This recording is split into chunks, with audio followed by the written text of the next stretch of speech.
Welcome back to your 4 to 5. So we are in the middle of a pandemic, of course, but many people still found a way to celebrate the 4th of July. As you can see in this video, there were big crowds of people on beaches throughout the nation. Most were not wearing masks, some not even adhering to the social distancing rules, stay 6 feet away from each other.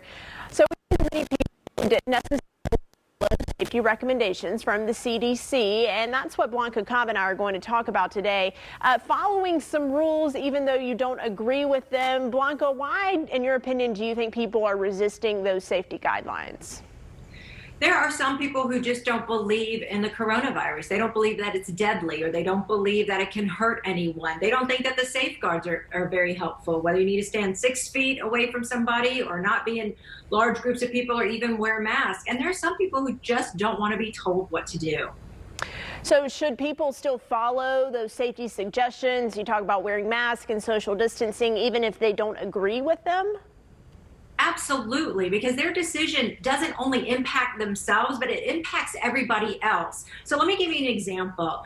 We all know that smoking isn't good for you, but there are some people who will still choose to smoke, even though their doctors have told them that it increases the chance of lung cancer, of mouth cancer, and emphysema.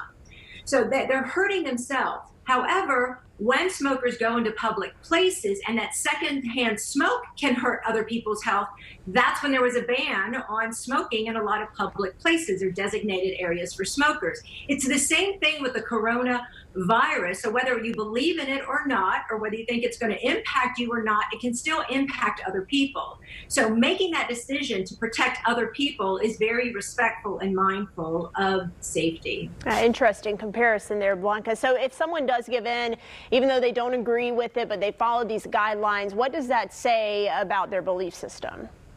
It doesn't say anything about their belief system. They can believe what they want to believe. Some people think, oh, I'm selling out, or it's negating what I'm thinking. No, it isn't. You're just being mindful. You're being respectful of other people's health. And that's what it boils down to. It isn't a personal issue. It's more a societal issue. It's keeping everybody safe. It shows respect, and it shows that you're putting other people first.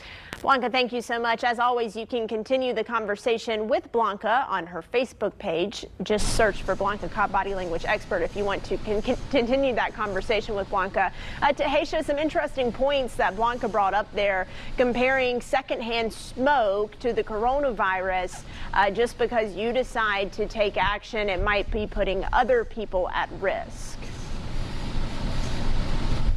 Yeah, Maddie, that was the thing that stuck out to me the most, because, I've been having conversations with people who believe one thing and people who believe another. And I think the smoking argument is a way that can kind of just put it into perspective into today's terms. So I'm glad that we do have someone like Blanca that can break that down for us.